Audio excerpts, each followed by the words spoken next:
Lock लगा देते हैं। आइए जानते हैं इस वीडियो में समांतर क्रम श्रेणी को किस तरह से प्रूफ करते हैं। आइए, यहाँ पर 3 प्रतिरोध है, R1, R2 और R3। 3 प्रतिरोध क्या है? R1, R2 और R3, जिसको समांतर क्रम में क्या किया गया है? जोड़ा गया है। देखिए, एक बैटरी से इसको जोड़ दिया है, जो जिस बैटरी से जोड़ने पर धारा I इससे प्रवाहित होने लगती है। जो A बिंदु पर धारा 3 भागों में क्या होती है? बट जाती है। A बिंदु पर धारा 3 भागों में बट जाती है। यहाँ पर धारा का मान हो जाता है I1, I2, I3, और यहाँ पर I1 से जो प्रवाहित होता है वो R1 से जो है I1 धारा प्रवाहित होती है, R2 से I2 और R3 से I3, और फिर B बिंदु पर आती है तो ये तीनों धारा एक हो जाती है और एक होकर फिर धारा I बन जाती है। यहाँ पर स्विच S लगाया हुआ है। अब देखिए, जो जो चीज इसमें दिया हुआ है ये सारे चीजों को हम लिख लेते हैं। पहले लिख लेते हैं कि इसमें दिया क्या क्या चीज है। तो A तथा B बिंदु के बीच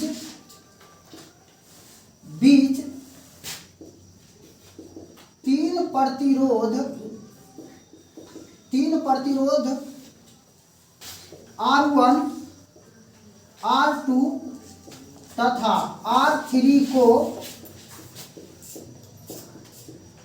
समांतर क्रम में जोड़ा गया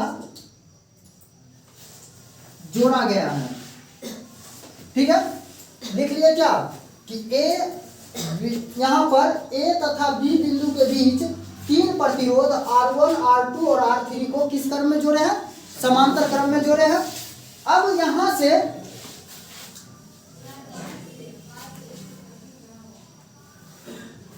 बैटरी से धारा I प्रवाहित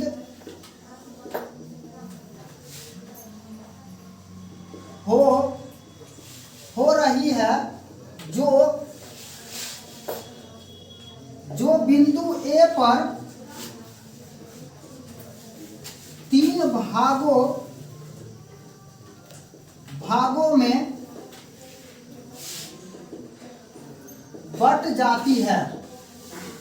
देखिए, यहाँ पर A बिंदु पर आता है तो ये 3 भागों में बट जाती है, और यहाँ पर धारा का जो मान है वो क्या होता है? R1 से I1, R2 से I3 तथा R3 से I2, R3 से I3 धारा प्रवाहित हो रही है, जो बिंदु B पर पुनः धारा I बन जाती है। यहां पर देख रहे हैं कि यहाँ पर A बिंदु पर धारा I प्रवाहित हो रही है, फिर B यहाँ पर 3 दिशा में धारा बढ़ जाती है, I1, I2, I3, और फिर I1 जो धारा है R1 से यानी कि प्रथम प्रतिरोध से, फिर दूसरा प्रतिरोध है उससे I2 धारा प्रवाहित हो रही है, और तीसरा से I3 हो रही है, जो बिंदु B पर आके फिर से 1 हो जाती है और यह धारा क्या बन जाती है? I बन जाती है। अब देखिए, I बन जाती है। हम मान लेते हैं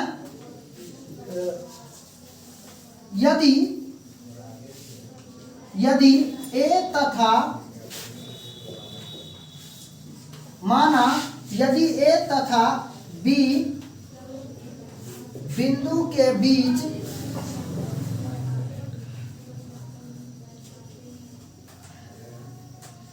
विभवांतर भी हो तो ओम के नियम से अगर मान लीजिए कि ए से लेके और बी का विभवांतर क्या होगा, ए से बी का विभवांतर अगर भी होगा तो वो हम I1 बराबर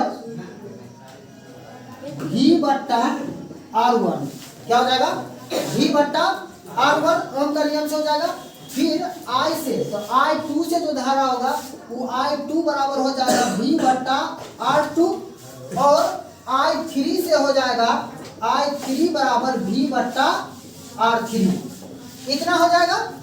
अगर इतना और इस सब का अगर मान लो ये तीन वो चीज है और तीनों का प्रतिरोध क्या होगा, मतलब इसको समीकरण फर्स्ट मान लेते हैं ये सब को।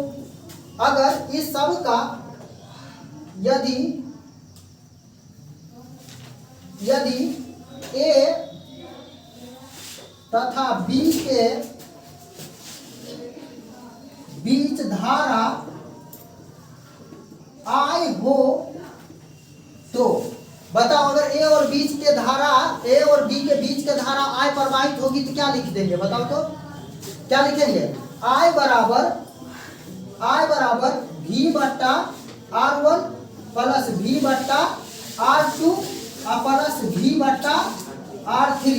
तो एक बात कर सकते हैं, यहाँ पर I बराबर हो जाएगा, ई कॉमन आ जाएगा तो V कॉमन आ जाएगा, तो बचेगा 1 बट्टा R1 प्लस 1 बट्टा R2 और प्लस 1 बट्टा R3। ये समीकरण क्या हो गया, फर्स्ट। तथा अगर मान लेते हैं कि यहाँ तक का जो समतुल्य प्रतिरोध होगा RP होगा, इसका समतुल्य प्रतिरोध क्या होगा, RP। यदि इसको बिंदु A मान लीजिए, इसको बिंदु B मान लीजिए, तो इसका अगर यदि A तथा B के बीच का, A तथा B के बीच का समतुल्य प्रतिरोध कितना, समतुल्य प्रतिरोध RP हो तो इसका समतुल्य प्रतिरोध RP होगा, क्या लिख देंगे बताओ तो। अगर RP होगा तो इसलिए लिख देंगे क्या, I बराबर V बट्टा RP, क्या हो जाएगा, I बराबर V बट्टा RP। ये समीकरण सेकेंड हो गया।